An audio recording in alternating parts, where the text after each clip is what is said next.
کہتے ہیں دمشق میں ایک غریب ٹیکسی ڈرائیور تھا جو گاڑی چلا رہا تھا اور غلطی سے طب کی تعلیم حاصل کرنے والے طالب علم پر اس کی گاڑی چڑھ گئی، جو بدقسمتی سے اس کی موت کا باعث بن گئی۔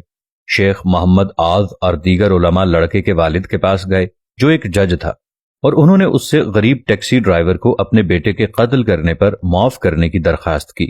انہوں نے اس کے بدلے میں خون کی رقم پیش کی۔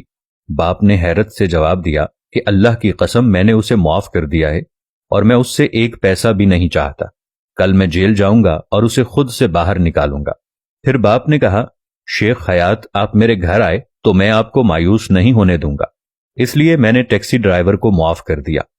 برسوں بعد یہ جج صاحب فالج میں بیمار ہو گئے تو ان کے گھر والوں نے انہیں حرم مکہ کی آخری زیارت کے لیے بھیجا۔ انہوں نے اسے لکڑی کے اسٹریچر پر اٹھا کر طواف کرایا۔ جب اسے لے جایا جا رہا تھا تو اس نے روتے ہوئے کہا، اے اللہ، شیخ آذ میرے پاس اس شخص کے لیے معافی مانگنے آئے تھے جس نے میرے بیٹے کو قتل کیا تھا، اور میں نے کہا تھا کہ میں تمہیں اپنے گھر سے مایوس نہیں جانے دوں گا۔ آج میں فالج کے ساتھ تیرے گھر آیا ہوں اور عرض کرتا ہوں، اے خدا، تو مجھے مایوس نہ ہونے دے۔ اس کی دعا ابھی ختم نہیں ہوئی تھی کہ اس کے جسم میں ارتعاش پیدا ہوا اور اسے شفا حاصل ہو گئی۔ اس نے اس کے بعد طواف مکمل کیا۔ جس نے بھی اس دن اسے دیکھا وہ آنسو بہاتا گیا۔ ان لوگوں کو معاف کر دو جنہوں نے تم پر ظلم کیا ہے، اللہ تعالیٰ تمہیں معجزات دکھائے گا، اللہ کی رحمتیں بے شمار ہیں۔ کسی نے حضرت علی رضی اللہ تعالی عنہ سے سوال پوچھا کہ مولا علی، اس دنیا کا سب سے بہادر شخص کون ہے؟ تو مولا علی رضی اللہ تعالی عنہ نے فرمایا کہ اس دنیا کا سب سے بہادر شخص وہ ہے جو کسی کے کیے کو معاف کر دے۔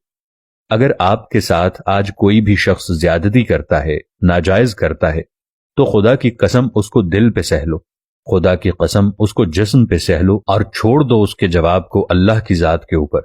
تو میں تمہیں یقین سے کہتا ہوں کہ خدا تمہارے لیے وہاں سے راستے نکالے گا کہ جس کی امید نہ تم نے کبھی کی ہوگی اور نہ دنیا والوں نے کبھی کی ہوگی، کیونکہ اللہ کے ہاں تھوڑی سی دیر تو ہو جاتی ہے، لیکن اللہ کے یہاں اندھیر نہیں ہے۔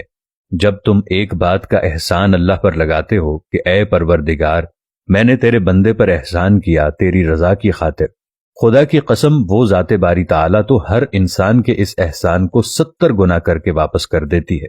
تم ایک بار اللہ کے لیے لوگوں پر احسان کر کے تو دیکھو، خدا کی قسم اللہ تمہیں 70 مرتبہ سے ضرب دے کر تمہارا وہ احسان واپس کرے گا۔ اللہ کے پاس ہر چیز ممکن ہے۔